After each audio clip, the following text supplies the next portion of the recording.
narration du film donc, concerne des étudiants en cinéma, donc c'est une population, quand même, une petite population en France et dans le monde. Enfin, les étudiants de cinéma ne sont pas si nombreux que ça. Et en plus, ce sont évidemment encore une minorité à l'intérieur des étudiants de cinéma, puisque tous les étudiants de cinéma ne sont pas comme ceux qui sont montrés dans le film. Et ce sujet-là, sur ces étudiants-là, je le connais bien puisque j'ai été moi-même étudiant de cinéma. Je suis venu à Paris pour faire des études de cinéma à la FEMIS. J'ai commencé à enseigner, je pense, à 31 ans, je crois, à peu près. Et je les fais travailler, je lis leurs scénarios, donc c'est une population que je connais assez bien. J'étais en terrain familier, je veux dire, par rapport à ce film-là, et j'ai pu, de ce fait, nourrir, je pense, beaucoup les acteurs du film de tout ça. Et le film a été écrit très vite, c'est parce que ce sujet-là, enfin, je me suis demandé à la fin de l'écriture, ou même pendant que je l'écrivais, comment se faisait-il que je ne l'avais pas fait avant. C'est-à-dire que c'est un film, je pense, que je devais faire, au fond. C'est un film que je portais depuis longtemps, mais dont j'ignorais tout. Ça a été long, un mois. Trop long.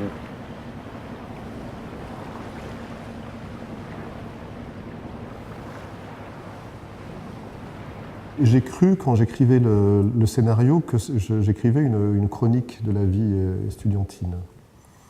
Et que le film allait se présenter comme une juxtaposition de séquences. Le modèle était... Enfin, c'était pas un modèle d'ailleurs, mais pour moi, le genre de film dont je veux parler, c'est par exemple « Quelle était verte ma vallée » de John Ford, c'est-à-dire bon, la chronique des mineurs. Et c'est vrai que c'est un film... ou même Les raisins de la colère, encore qu'il soit plus narratif, mais bon, disons, c'est moins une histoire comme ça, c'est moins La prisonnière du désert, si on veut, en termes de narration. C'est plus lâche, voilà. En fait, je me suis aperçu, quand on a commencé à travailler avec les acteurs sur le scénario, et puis quand on a commencé à fabriquer le film, et que j'ai aussi choisi, sur une proposition de mon producteur, le noir et blanc pour le film, que le film avait une dimension plus romanesque que je pensais, et s'articuler sur des choses beaucoup plus... enfin, comment dire, on ne pouvait pas tellement changer l'ordre des séquences, et que quand elles n'étaient pas dans le bon sens, en fait, le montage s'est chargé de les remettre dans le bon sens, c'est-à-dire de créer des liens de cause à effet. Je peux vous donner un exemple de ça. À un moment donné, dans le film, le personnage principal, Étienne, va retrouver sa copine qu'il avait lorsqu'il était au début du film à Lyon. Donc il retourne à Lyon pour la voir. Dans le scénario, cette scène était bien avant. En fait, dans le film, il a fallu que tout l'épisode avec Annabelle soit terminé pour qu'il puisse revenir à Lyon. Quand la scène était avant, ça ne marchait pas. On se demandait qu'est-ce qu'il foutait là en fait. Je suis content que tu aies accepté de me revoir. Tu me manquais. Tu me manques. Puis j'ai rencontré un garçon aussi au journal. On a une histoire, mais là c'est que le début. Tu l'aimes? Ouais, peut-être. Ce qui est arrivé en cours de montage et en cours du travail, en fait, au cours du travail avec aussi le noir et blanc qui a rajouté une forme de fiction en fait, dans le film, c'est surtout la transformation de la chronique en roman.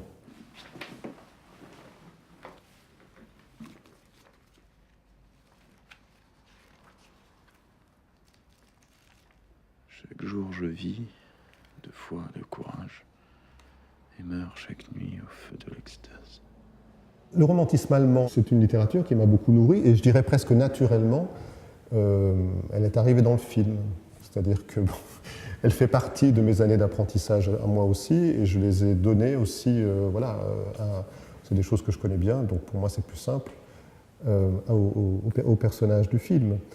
Alors j'ai voulu que le film soit aussi ancré, disons, dans une réalité française, aujourd'hui, et donc le romantisme français, c'est Gérard de Nerval, donc ça permet d'exalter au début du film les aspirations et tous les désirs d'infini, je dirais, des personnages, et ça permet aussi à la fin de les noircir, si on veut. C'est une chose qui crée un éventail de sentiments et d'idées dans le film qui, je crois, être juste par rapport au personnage, par rapport à ce que vit le personnage comme en écho, comme en reflet, quoi. C'est normal, non, les doutes quand tu commences? J'espère. Si tu dois faire des films, tu les feras. Le noir et blanc, je crois, crée une sorte de temporalité profonde. au sens où plusieurs temps sont mêlés, en fait, dans le même temps. De rendre le film plus flottant sur la temporalité et d'intégrer aussi la temporalité des films. Puisque les films qui sont montrés dans le film sont, enfin, le film de Koutsiev, le film de Parajanov, enfin bon, et les films qui sont cités entrent dans le film aussi par le noir et blanc et créent un univers un peu, alors comment l'appeler, je ne sais pas trop, fantasmatique, onirique, magique, je ne sais pas quoi, ou qui crée une dimension supplémentaire qui permet, je crois, aux spectateurs effectivement de ne pas être rivés sur des problèmes estudiantins en février 2017, puisque le film est vraiment situé, hein, puisqu'on parle de l'élection d'Emmanuel Macron à un moment donné, qui s'est porté candidat. Bon. Donc ça se passe au moment où on l'a tourné, en fait. Mais disons de déployer aussi d'autres temps et qui permet, je crois, effectivement aux spectateurs de naviguer là et de retrouver des choses bon, qui appartiennent aussi à ses souvenirs. Et toi, pourquoi tu veux faire du cinéma? Un film, c'est d'abord les acteurs, en fait. On a fait ce casting et après, j'ai fait ce qu'au fil des années, j'ai commencé à faire de façon de plus en plus précise, c'est-à-dire de faire des répétitions avant le tournage.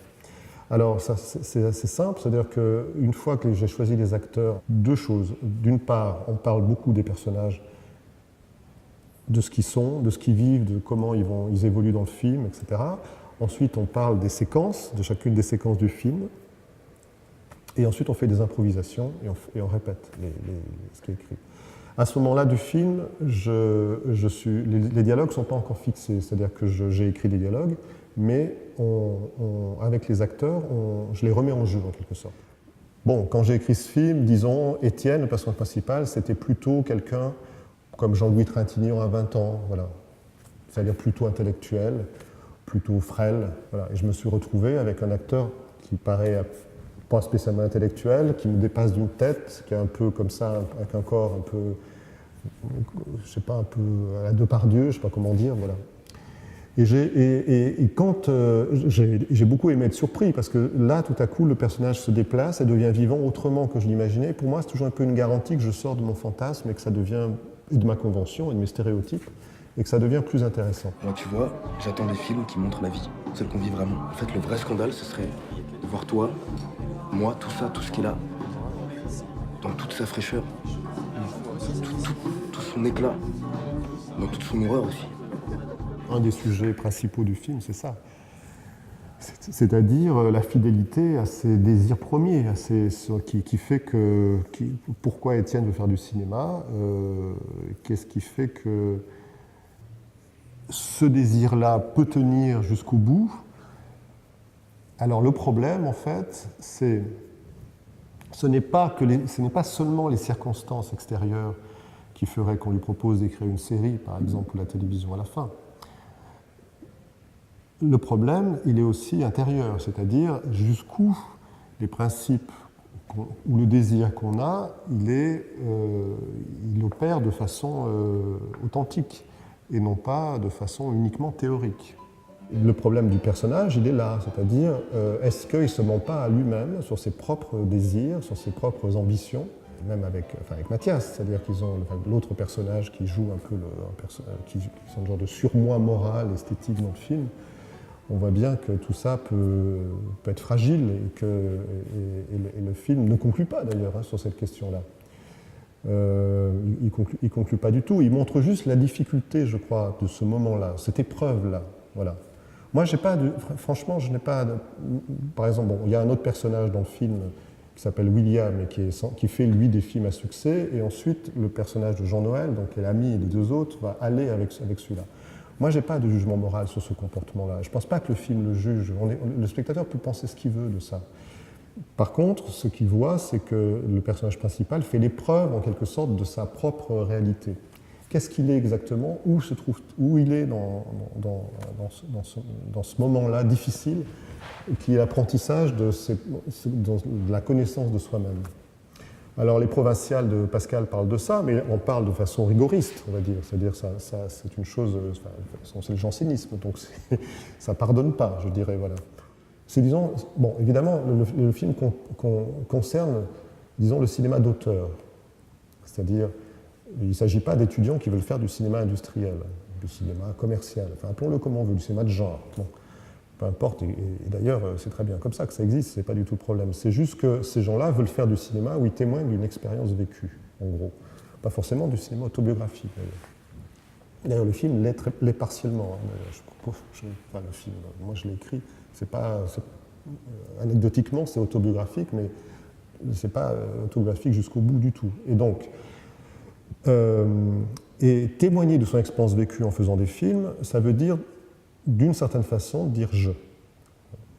Et le film, je crois, est aussi là-dessus, sur la difficulté à dire « je ». Tu crois que les films peuvent sauver la planète? Bah, ils la détruiront pas en tout cas. Tandis que la politique, toutes les compromissions, les dérives autoritaires, ça fait des ravages. Mais pas si on agit localement, ponctuellement. La question politique pour des étudiants est archi présente. Donc le film, évidemment, se devait de témoigner de ça. Ce sont ces interrogations, ce sont les miennes. Aussi, c'est-à-dire c'est pas seulement les leurs, c'est aussi les miennes toujours. C'est-à-dire quand je vais à Nuit debout et que je vois des espèces de clips sur les migrants qui sont faits effectivement comme il est dit dans le film par le PDG de Total, je suis horrifié, je regarde ça, je me dis mais c'est pas possible quoi. Voilà. Il y a un problème en fait.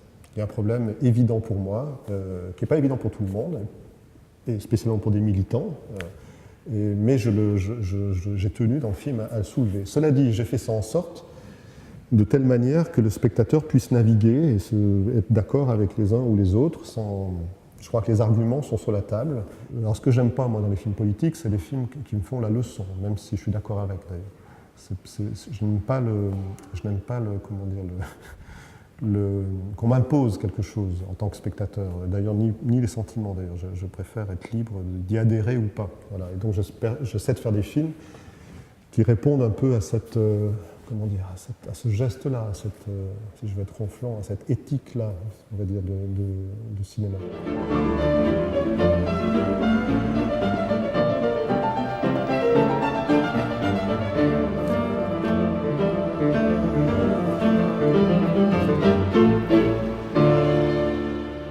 Bon, j'ai pensé un peu à l'éducation sentimentale aussi quand même. Enfin, je ne l'ai pas relu, pour le coup. Mais à la fin du livre, il y a quelque chose comme ça. On a raté notre vie. Alors c'est plus sombre, hein. C'est-à-dire que Frédéric Moreau et Deslauriers disent on a raté notre vie. Et ce qu'on a eu de meilleur, au fond, c'était quand on est allé au bordel. Hein. C'est ce qu'ils disent. C'est ce que nous avons eu de meilleur. C'est les dernières phrases du livre, ce qui est un peu catastrophique comme constat quand même. Et en parallèle du film, j'ai quand même écrit un livre. Et ce livre, qui s'appelle Rose Pourquoi, qui est sur un film de enfin, qui est sur une analyse non, c'est même pas une analyse, c'est comment dire, c'est une évocation de l'émotion que j'ai eue à regarder un bout d'un film de Frank Borzage, qui s'appelle Lilium, était quand même là, présente. Enfin, ce livre était très présent, je pense, et aussi important pour moi d'ailleurs que le film. C'est-à-dire ce sont deux choses que je pense que je devais faire. Et peut-être que le film, alors je ne sais pas si dans le film il y a des choses analogues à ce que je décris par rapport au film Borzage. En tout cas, il y a une séquence qui n'est pas si loin, au fond, je m'en suis aperçu après. Disons sur peut-être des émotions sur des visages, tout ça. Voilà. Donc Borzage, peut-être. Je pense que c'est le lieu naturel pour voir les films, parce que c'est le lieu de la séparation pour l'expérience esthétique. Je pense que pour avoir une expérience esthétique, il faut être séparé du familier, du monde familier. C'est pourquoi je pense qu'un ordinateur ne permet pas d'avoir une émotion esthétique quand on regarde un film avec de la lumière autour et le téléphone et tout ça. Je pense que c'est autre chose qui se passe, mais pas ce qui peut se passer de plus fort.